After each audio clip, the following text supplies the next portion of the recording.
Welcome to DownToJam Interviews. Today we're interviewing Tim McEwen from The Midnight. Looking for compatible musicians in your area? Check out DownToJam.com.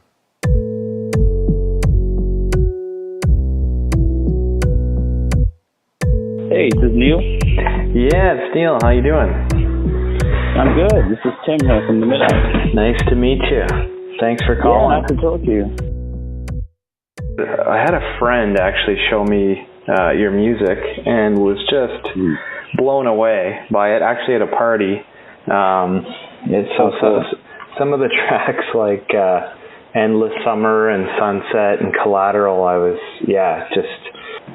made my head turn. Really like the quality of what you've put together. And I run a company with two other founders who are actually based in Toronto, called DownToJam. And what it is essentially a community of musicians. There's about 20,000 musicians now, which is pretty cool.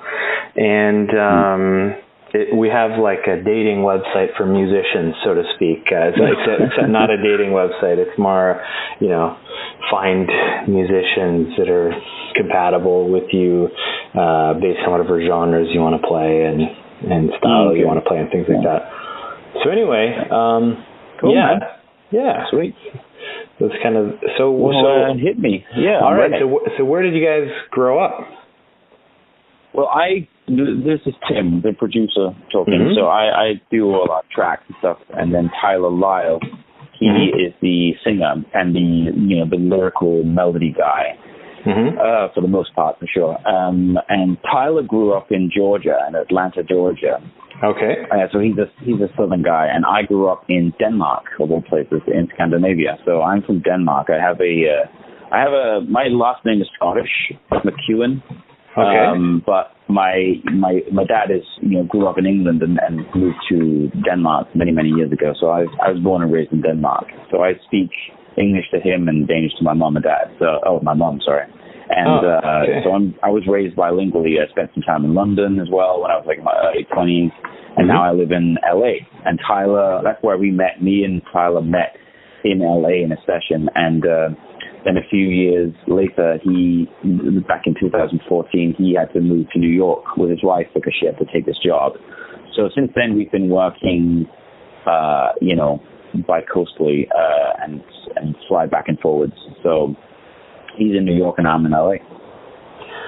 And so how often are you guys getting together to do shows and things like that? Well, we've only done one show. It's pretty crazy. We've only had one live show, which was in San Francisco this summer, and it kind of blew us away because we didn't know what we could expect, and it was, we had wanted to try and dip our feet in sort of doing a live show, but also we didn't want to start touring for $500 around the States and completely, making no money or whatever. So we wanted it to be something that made sense for if Tyler was going to fly all the way from New York and we're going to rent a rehearsal space for a few days. And we knew that we kind of wanted to have a live saxophone player as well. And all that stuff cost money. And so when they reached out to us from the DNA Lounge in San Francisco, they were the ones that had the idea of bringing together us with another synthwave act called FM84, really talented guys. Colin, who lives in San Francisco, just the best guy in the world. Like we had been talking before that just because we sort of, knew of each other and started chatting and I feel like we have a bit of the same fan base. Like if people like The Midnight generally, they like FM84 as well. And his album did really well last year, Atlas, which is a great album, just a really nostalgic, feel good, beautiful, like very chord based music, just like we do too. So great melodies, all that stuff. So it really makes sense. So they were saying, how about we do a double header where we have FM84 and The Midnight? And we said, well, that sounds really cool. That would be, maybe we could draw a better crowd. And, Ollie Rye, who's the singer in FM84, super nice guy, super talented singer, lives in London. He's from England. And so it would require him to fly from London and Tyler to fly from New York and me to drive up from LA. So there was many moving parts. And that was why we thought that bringing two of us together and making sort of a synthwave night might be able to draw a decent crowd. And but we had no idea what we could expect. And it went from, the place holds, I think officially holds 750 people. And I think the cap was 700 to begin with. And then we sold that out. I think we were at like 650 the night before. And we're like, wow, we might sell out. The next morning they had sold out. And then the promoter put an extra 50 tickets up for sale, and they went within an hour. And then there was obviously the kind of the walk-ins and the people that kind of just turn up. And so we ended up having over 800 people in there, and it was just a crazy night. And it was just a massive success. So right now we're working on the next live show together that we're going to be doing, which is going to be on the 18th of November here in LA. So that's going to be our first LA show with FM84 as well, doing the same thing. And it's going to be a really epic night. We've already sold almost 1,000 tickets. I think we're at 1,000 now. And what venue is that at? It's called the Globe Theater in LA. Yeah. Okay. And it's supposed to be a really beautiful venue, and we're just super stoked. So Tyler's flying in from New York, and Colin is driving down from San Francisco, and Ollie's flying in from London. So again, many moving parts, but I think it's worth it in the end. And I think the venue holds about 1,200 to 1,500 people. So depending on how many tickets they sell, they can expand to 1,500. But we're almost at 1,000 right now, so it's gonna. I think we probably sell around the 1,100 to 1,200. I would think so. So we're really just stoked to see that kind of response, and to kind of see to meet people was fun. And I talk to everyone. I do all the social media, so I'm the one that sort of talks to people. And I said to Tyler, well, you'd probably be surprised at the level of kind of love you're going to feel, because I don't think he had an idea of how many people were going to show up and how much people love our music. But I didn't know that I was going to be blown away, because just one thing is talking to people online. That is conceptually, I understand that people, they're real people, and I'm talking to them and they buy the music, buy our music.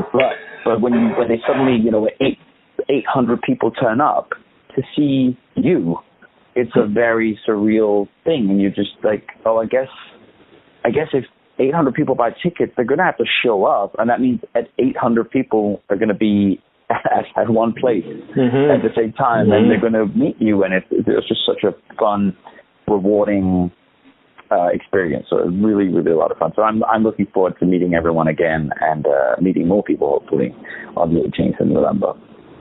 Wow, yeah, that's very exciting. And so how do you replicate that feel of the music when you're listening to it on vinyl or on your computer live? How do you what instruments are you guys playing? And yeah, well, in terms of the aesthetic that we're going for, I don't know that we will ever have. I'm a drummer myself. I played drums for 10 years before I even got into production. So that's sort of my main instrument. I also play a little bit of keys and stuff like that. And then I do some vocals, and now and then I sing on one of our songs called Synthetic, which is on Endless Summer. That's me on the vocals. But I would say generally it's definitely Tyler is our lead singer. And I much prefer being the guy behind all the machinery. But in terms of live performances, we've got a live saxophone player, obviously Tyler singing live, and obviously playing guitar to the tracks. But I'd love to at some point expand to have like some drum pads and more kind of outboard gear. But for now, we're keeping it pretty simple because it's such early stages. So it's me playing keys to the backtrack, and then I'll play certain elements and stuff like that. But that's obviously something we can expand on once our setup becomes once we have more experience with the setup, and also once we have more people involved in terms of maybe a live production manager and just that kind of support. You really need that. I'm not a very technical person, so I need someone to tell me how to do shit.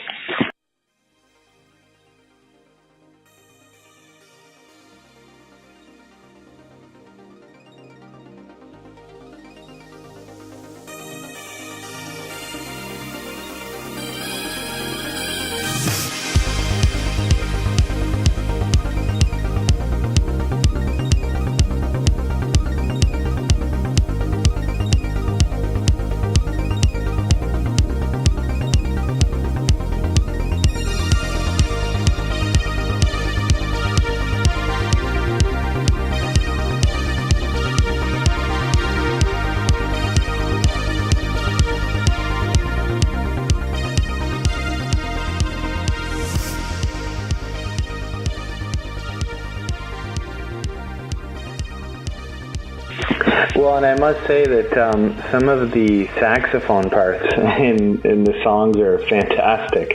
So are you going to have a saxophone player live doing that as well? Yeah, well, I just told you we were going to have that. Yeah, we had that in San Francisco.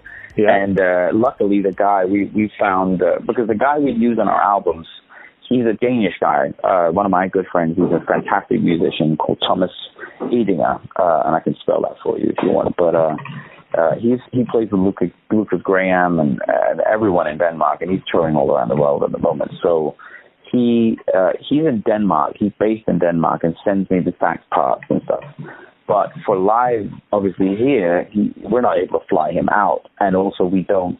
It would require him to get a visa, and there's just many things involved with that. So we were like, well, we really want a live saxophone player. And we had a hard time finding someone that wasn't too jazzy. And someone recommended me a guy named Jesse Malloy.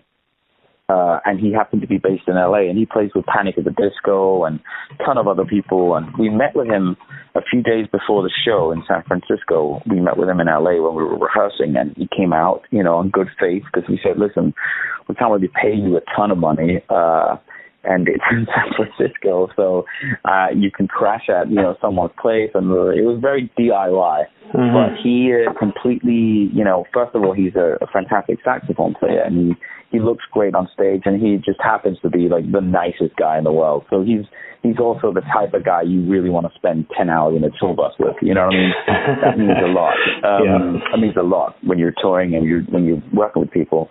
And so he actually flew up on his own dime and put himself up for that show. And he is going to be at the LA show because obviously he lives here, and he was able to make it for the LA show in November. So he'll be there. And also we have a few of our songs.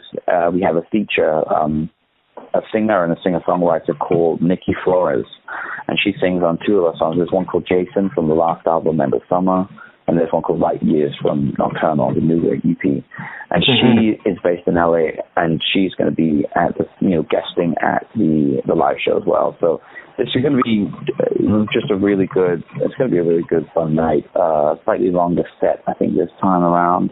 And we're just learning as we go along, and hopefully incorporating more and more elements as we grow. Fantastic. So who would you say are your biggest musical influences? Oh, for sure. I mean, I grew up in the 80s, and for sure it's what influenced me in my tastes, not necessarily my production style, but definitely the chords and melodies and my taste, what they veer towards is I grew up with one of my favorite bands was Toto, and Phil Collins, Michael McDonald, James Taylor, Pat Metheny, Police, those guys. They were like what I grew up listening to through whatever my dad would put on at home. Mm-hmm. And I was a drummer, so Jeff Porcaro, the drummer in Toto, sadly passed away many years ago. But he's probably my favorite drummer of all time, and I think Phil Collins is up there too. But yeah, those guys, that's what really shaped me in terms of what melodies and chord progressions I tend to gravitate towards. And then for production-wise, I listen to a lot of different stuff, but when I was like in my late teens, I got into R&B and hip hop and, you know, Blackstreet and Timbaland and Missy Elliott and all those guys. And that was sort of like blew my mind. And that was right when I got into production, because I was like, whoa, you can just make these sounds that you just can't make with live, you know, instruments. You just can't with your samples and stuff. So it's a whole different thing. And then I really got into electronic music in the, I would say, mid-2000s, early to mid-2000s. I think when it really started blowing up and the musicality really came through with people like Deadmau5 and Porter Robinson and all those guys. Obviously, Chicane is an early one. But those guys that kind of were, I went through a phase of listening to a lot of progressive house and, you know, all that stuff. So that was what I was doing and producing and listening to in the sort of the early 2010s. And that's really, I think, the kind of clean electronic aesthetic. I bring that into the way I approach tracks, even when I'm doing, you know, synthwave and 80s stuff. I do love the, you know, clean sound. I always go with the fewer elements as possible. I like to keep it as simple as possible, but that's a hard balance to walk. So yeah, that was a long answer. Sorry. No, that was a really good answer, detailed answer. So how did you go from, I mean, you somewhat described it there, but how did you go from starting to learn how to produce your own tracks to the level that you're at now? Did you have any formal music production training or education, or just learned as you went? I just learned as I went. I don't think there is any formal production training. I mean, maybe there might be schools, but I don't know that there's any school in the universe that could teach you how to produce. You know, you can learn the technical side of the things, but if there was a school where you could learn to produce, then you could just go to that school and then you could be successful. And it just doesn't work like that. Yeah. You know, you can learn the musical side of things and you can learn how EQing works and all that stuff. That's the technical side of things. And that is certainly very valuable when you're working on your own tracks and mixing and just doing all that stuff. So I feel that definitely plays a huge part in making your mixes come alive and making choices when you're producing. It's becoming a sort of a gray area, because how much is in a production is a mix issue and how much is your sound choices beginning before you mix it. So all that stuff, I think it's very individual how people work. But I learned to play, you know, like piano and guitar when I was young, very young. I was lucky to go to a very creative school. Every classroom had a piano and a guitar, and it was a very sort of creative hippie school in the 80s and early 90s. And so that was a big blessing. And then my dad is a drummer too, so I had a drum set in the basement, and that's how I got into, you know, playing drums. But in terms of producing, that was just really trial and error. I got into that when I was in my early 20s, you know, late teens. I think I was 18 when I first was introduced to Cubase, and a few years later it was Logic, and then I switched to that and been using that ever since. Okay, very good. And do you have any favorite VSTs that you typically use for your tracks? You want like plugins? Yeah. Yeah, I definitely do. What am I using lately? I mean, I love Spire, Diva, the Cal Uno. Is it called Cal Uno LX? I think it is. It's kind of a Juno emulation. The Diva, definitely. As I mentioned. What else? Vanguard is great too. And then lately, just on this new Nocturnal EP, a ton of Zebra too. Zebra's incredible. It's I find it. I haven't really used it for basses, but for everything else, it's just ridiculous. It's so it's so versatile. Yeah. So yeah, those are the synths I go to lately. Very cool. And to your point about cleanliness, the mix and mastering, I mean, the whole production of the Midnight songs, it does seem very clean. I mean, the vocals, very clean. Mm-hmm. Do you use a lot of, it doesn't seem like it, but a lot of reverb or delays on your vocals? Yeah. Oh my God, yeah. Okay. Sure. I mean, the more reverb, the more delay, the better. I love a good wet vocal for sure. On this EP, I think, on this last EP, I think I actually went a little drier, but instead made the vocal very, like if you listen to Crystalline, our first single, mm-hmm. that one is, the vocal is actually fairly dry. But what makes it sound very processed is that there's a very, very, very thick chorus effect on the lead vocal.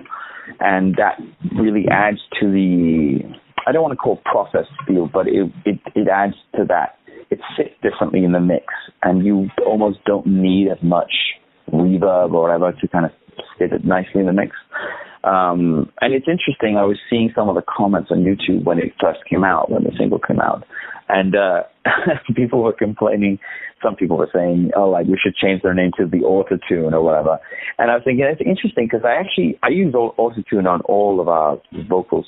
Mm-hmm. I like it pretty. I like a tight pop vocal, but I don't use a very harsh setting on Auto-Tune. I keep it fairly relaxed. It's just sort of like tightens up here and there. Mm-hmm. But what it is they're picking up on, why they feel that it sounds auto-tune, it's actually not auto-tune, it's the chorus effect. It adds to that, it's almost like a doubled effect. It adds to that, it sounds processed, or it sounds like there's an effect on it. And that was, I'm thinking, oh, that's interesting.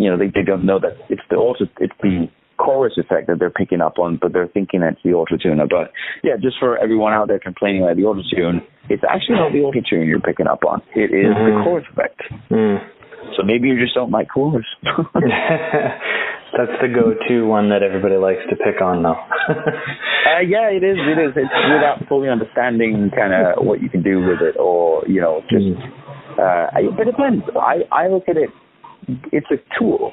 If I was producing, James Taylor vocal, or I would Johnny Cash would never ever dream of putting an auto-tune on any of those guys. It depends on what type of voice it is and what type of music you're doing, I think. And I think I don't like it too tight. I think we went through a period where a lot of the pop stuff in the States was almost trendy to really tighten it up, and it just became you get that share effect, and that can be very effective, but also it sort of can get old really fast. So yeah, I just use it as a subtle kind of tool to tighten up the vocal when we're dealing with pop music.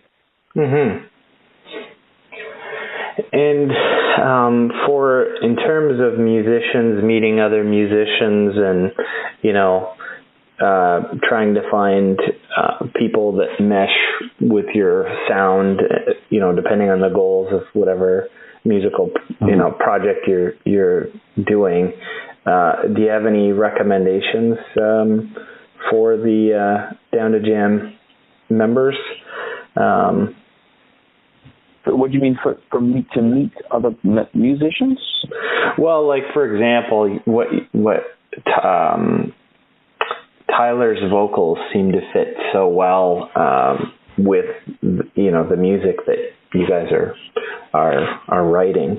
His tone, obviously, there's some production value in there as well. But I'm sure you met many other singers, and you said you sing as well along the way.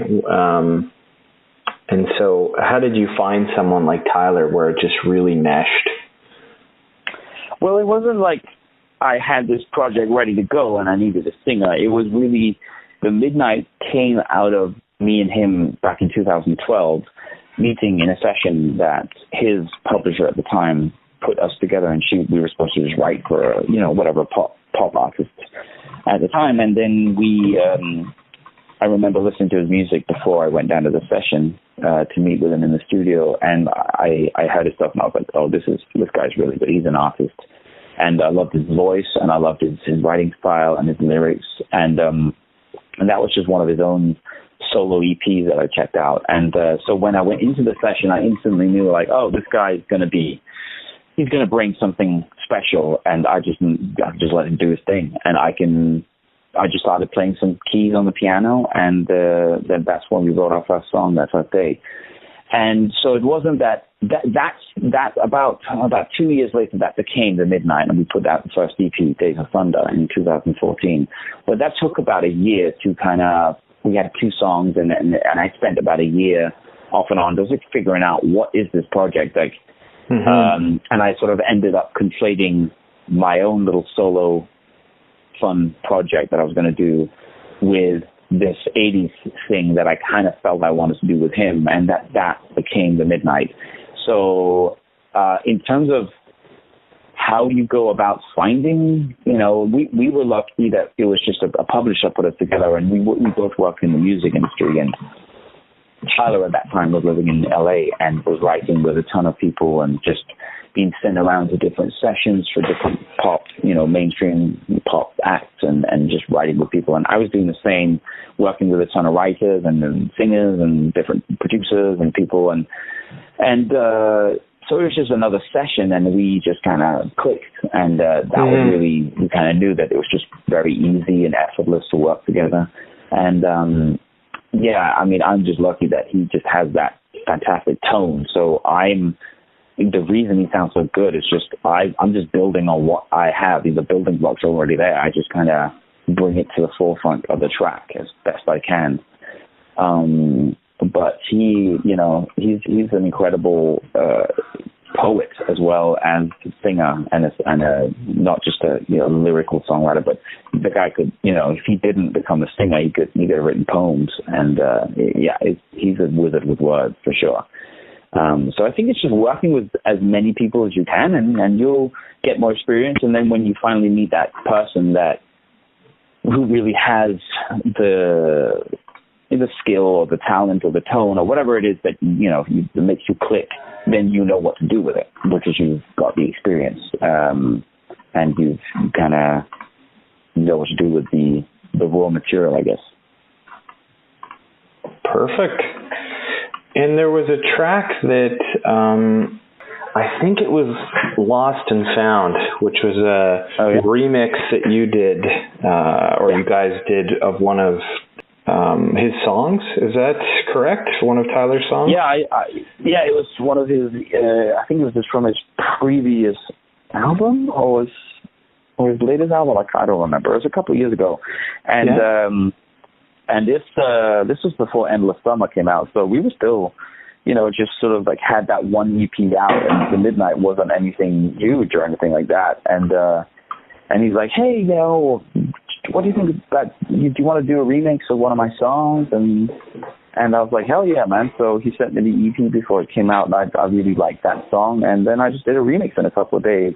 And it's funny because that's the most played of all of our songs on Spotify, because I think it made it to a bunch of like big playlists and stuff. So it's funny how that goes. It's always the things you don't plan for. Whenever you plan for something to be huge, it never works out. So you go with the flow, Yeah, I was listening to some of the Midnight stuff, and then I went and checked out Tyler's stuff, and I said, wait a sec, this is a Midnight song. What's going on here? So anyway, very cool. Yeah, that turned out really, really well, I think. Anyway, it. And it's neat to actually hear both versions of it. It's kind of fun because they've got different clothes on, same song but dressed up differently.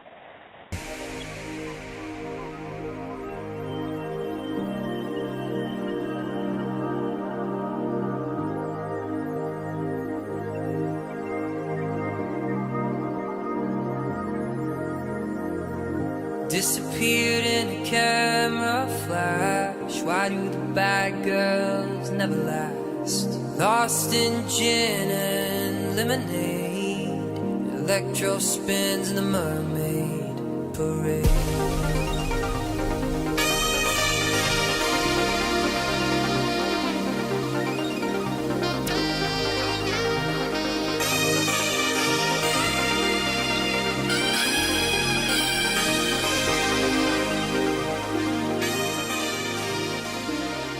When I was reading your website, it was you seem very adamant that you want to maintain the same quality of standards and synthwave music for any of the midnight material that you guys put out moving forward.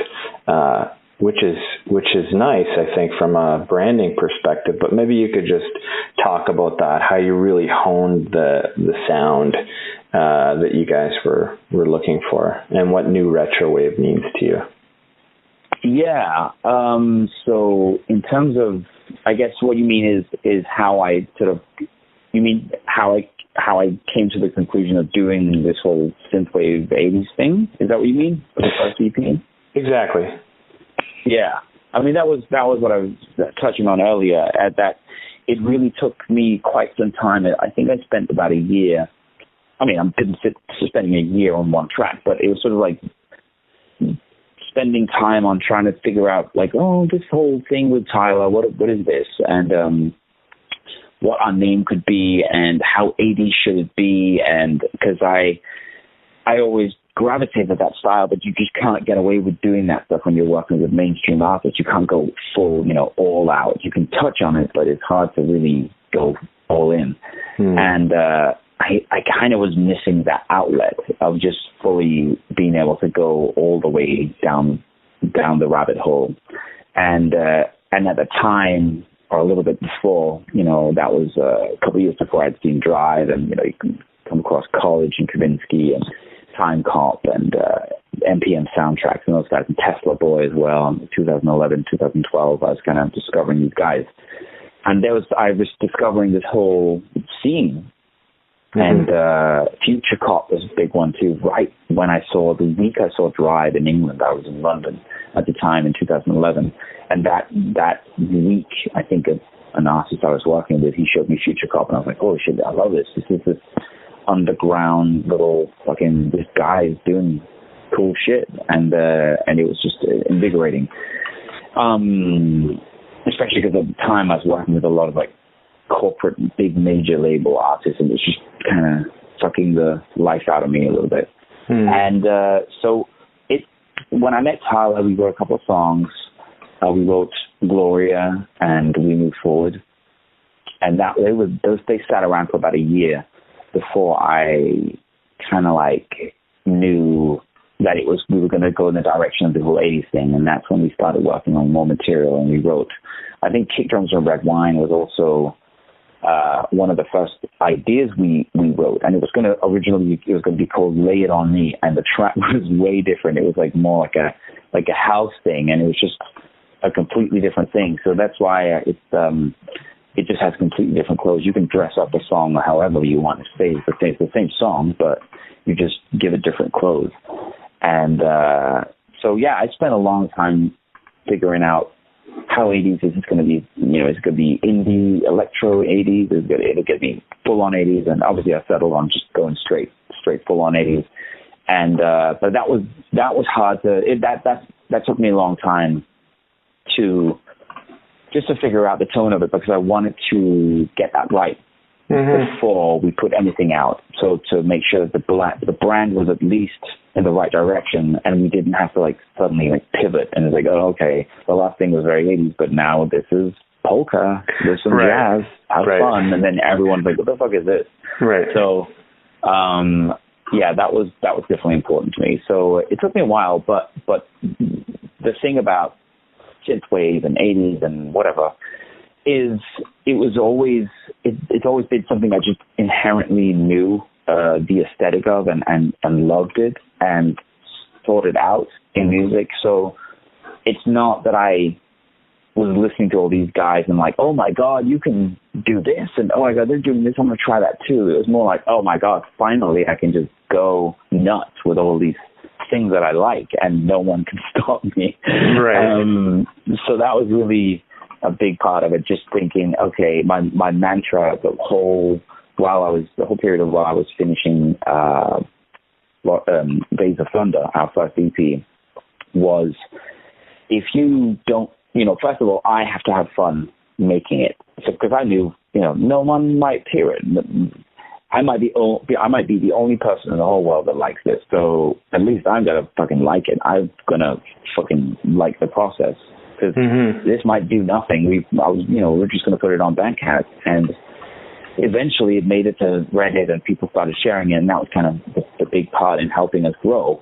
But, if it was just me sitting here, I wanted at least that was going to be the goal, was having fun making it. And it was always, if it felt like it was a little too much, then I wanted to add more, just to be sure that you knew exactly what it was you were getting when the second you press play. And if you didn't like the 80s, you're going to hate this. If you do like the 80s just a little bit, then you're going to fucking love this shit, probably. And that was sort of my approach, just because having worked in the music industry for quite some time, and having to walk that line of like, oh, it's a little too risky with that sound, or it's like, well, fuck this, let's just do whatever feels cool, and no one can tell me no. So that was really kind of how I just ended up in this synthwave world without really planning to. It just happens that you see all these different artists doing the same kind of thing, and you're like, there's definitely some kind of collective consciousness happening in the world. And I think there's many reasons, but I think a big reason could be that the world has changed very rapidly in the last 10 years, and more than we have ever known. The world didn't change that much from 87 to 97. It really was social media, and it's just going faster and faster. The changes are happening faster and faster. And I think that's why we also gravitate towards, things like Stranger Things and, It's coming out or already out. And those things that harken back to a slightly simpler time and a different time where we just didn't have computers and stuff, even though that's how we all live our lives. And I love my phone, and I love I wouldn't be able to make this music if I didn't have this technology. But, and we wouldn't be able to put it out if we didn't have the internet. So I'm not like technophobe, and I hate the future, and I'm not really a cynic like that. But I think that we as a people in the Western society, at least, are gravitating towards this nostalgia because it harkens back to a simpler time and an innocence and for lack of a better word, purity, a pureness that I think doesn't exist as much in this world now. It certainly does exist, but it's harder to come by, and it's easier to get bombarded with a lot of shit and negativity, and cynicism is a huge one, which I hate. I hate cynicism. I don't want to ever be a cynical guy. So that's what I love about synthwave, is it's just so not cynical. It's the opposite of cynicism. Synthwave is optimism and there's bittersweet. There's hopelessness. There's sadness. There's beauty in that sadness, and there's coming of age and change and adolescence, and it's all these things that we all still deal with in our lives. Even though if you're in your 50s, you're still dealing with transitions and loss and thinking of when you were younger or something you're going through now, whatever. It's really universal, I think, and that might be why it's kind of connecting with a lot of people. It certainly is why it's connecting with me. Very cool. Yeah. I really like when artists can expand on a moment in time, maybe although short and sort of really exploit that, and I got that sense in Collateral, actually, when even in the Terminator video with the dancing scenes where everything was slowed down, really just sort of capturing a moment in time, which I thought was really cool. That's interesting you should mention it, because that's the exact feeling I had. That's why I did that video. I did it initially as a tease on Facebook, and just as like a little video teaser, because I was working on the track, and I came across. I love that scene from the Terminator, the Techno club scene, and there is that moment where it goes to slow motion, and I put the track from Collateral to that video. And there's just some kind of synergy happening now. It's like this slow motion. Yeah, there's something about it. Yeah. Yeah, it's just slightly. I think it's slightly dark, and it's slightly. The track is slightly ominous, but it's also slightly romantic. There's a sexiness to it that I just love. And then the dichotomy of the scene in Tech Noir, where she's kind of worried. She's looking at Kyle Reese, the character of Kyle Reese, thinking he's after me, and he's actually looking out for her. And little do they know that they're going to fall in love. So there's this spark that's kind of indefinable at that moment, but then you have the ominous presence of the Terminator around Schwarzenegger walking through the club, and then you have just the aesthetic of the lighting and James Cameron's just the look of the whole scene and everyone dancing. It's just such a perfect, vibey, like sexy scene, but with the music that's already in the movie. It's actually not that sexy. The music is all like upbeat and happy, and I always felt that there was just something that magical that happened when you put a slightly, I want to say darker theme, because it's not like a dark track, but it's slightly melancholy. There's a sexy, romantic quality to it that just adds to a little bit more of a noir nighttime feel. Very cool. And so would you say there was, you mentioned there was some exposure on Reddit, I think is what you said? Yeah. Was there sort of like a big break or moment in time where after you put out the first Midnight material that you thought, oh wow, like we're gaining some good traction here? Yeah, I mean, it definitely, there was one moment where we had put up, I finished the EP, we put it out in like early June 2014, and it was just on Bandcamp, and then I had to go home to visit my family in Denmark, and I was in Denmark, and I think it was like a few weeks later or maybe a month later of the release. I had done some videos on the iMovie. I'd never used iMovie before. I didn't know anything about it. But I was like, well, people need to share these songs somehow. And I know they don't really share SoundCloud links on Facebook. They share YouTube videos. And I was like, well, I'll do some music videos. We'll see if I can get away with, stealing some clips from YouTube somewhere. And then with one of the songs, Gloria, I had edited together a music video from clips from Back to the Future. And also, we thought Gloria was going to be the big one, the big sort of, because it was the most pop, like it was a pop tune. And we were like, that's for sure the one that's going to gain traction. And the title track, Days of Thunder, where it was the first time we used Thomas on sax. And he was in LA at the time. And I was like, man, I really want sax on this thing. And we hung out for a day, and he laid down a bunch of like 6 tracks. And that ended up became the song that kind of took off. I did one more. What was that? It was Kick Drums and Red Wine. And so Kick Drums and Red Wine, I think I just used a bunch of 80s clips. I used some Miami Vice clips and some old 80s ads, commercials and stuff, and just fit the aesthetic and like some breakdowns. So it just really worked. But for Days of Thunder, I had this idea of using strictly car commercials from the 80s.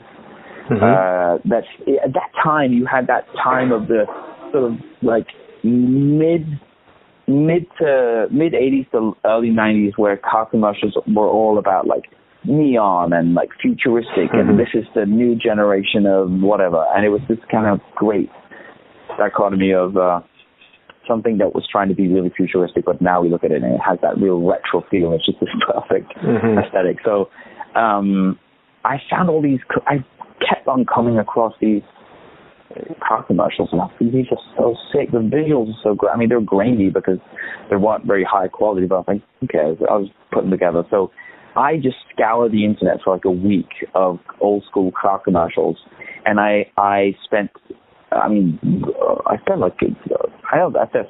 a week doing these videos, and spent 2 or 3 days putting together the video for Days of Thunder. We're just using car commercials and these vintage car commercials, and it just worked. There was something about the feel of the track and the saxophone and Tyler's lyrics and the kind of track you kind of want to, blast in your car while you're cruising down the road. And it was definitely also, the track was paying homage to Boys of Summer with Don Henley, which is obviously a big favorite of a lot of synthwave, I think. Anyway, put that together, did those videos, and then went back to Denmark, and maybe a month later, I suddenly wake up and I get my inbox is full of Bandcamp posts of people buying the EP, and I'm like, what the fuck happened?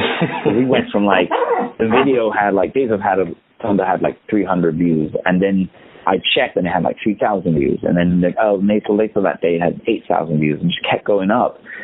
And someone tweeted at us saying, like, you made it to the front page of Reddit. And I was like, holy shit. So I found it and realized, like, it had been, like, upvoted. And this video, people were digging it and commenting and kept voting it up. And that was why it was just getting all these views. And that really was the start of our fan base, of people discovering us. And then because I didn't even send it into, the biggest blog is definitely out there is New Retro Wave. I didn't even send it into them because I don't know why. I was so busy, and we just put it out there. I didn't even approach any blogs. We didn't do anything. We literally did not do anything. We put it on Bandcamp, and that was it. Then I did the YouTube video. So obviously YouTube was the one where people kind of discovered it.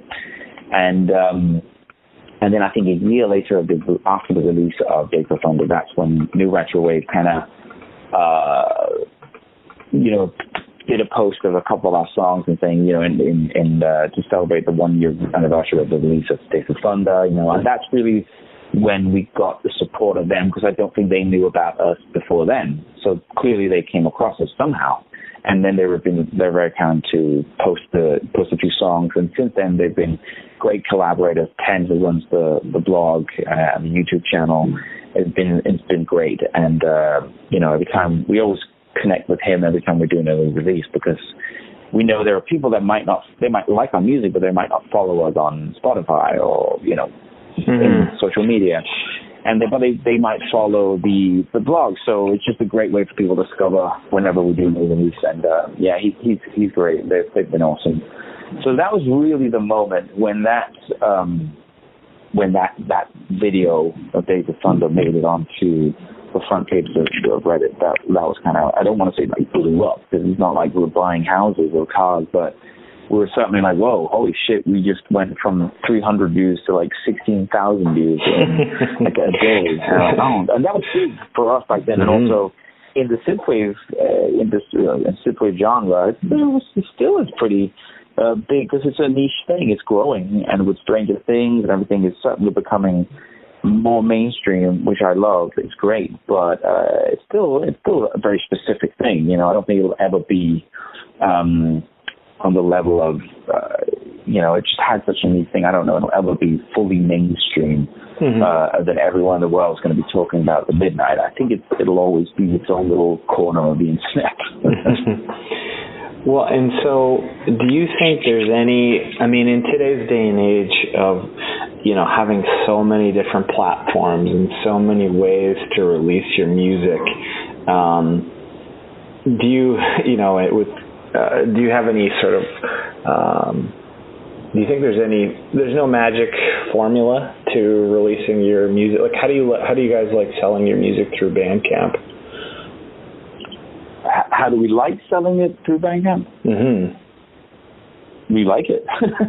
Yeah. I mean, we don't sell it only through Bandcamp, but Bandcamp is a great platform in the sense that you can have your music ready and instantly uploaded, and it's instantly available to the whole world, which is amazing. And it takes a while to upload it to Spotify and Apple Music and iTunes and all that stuff. It all takes a few days for Spotify, sometimes a week, and it depends on it.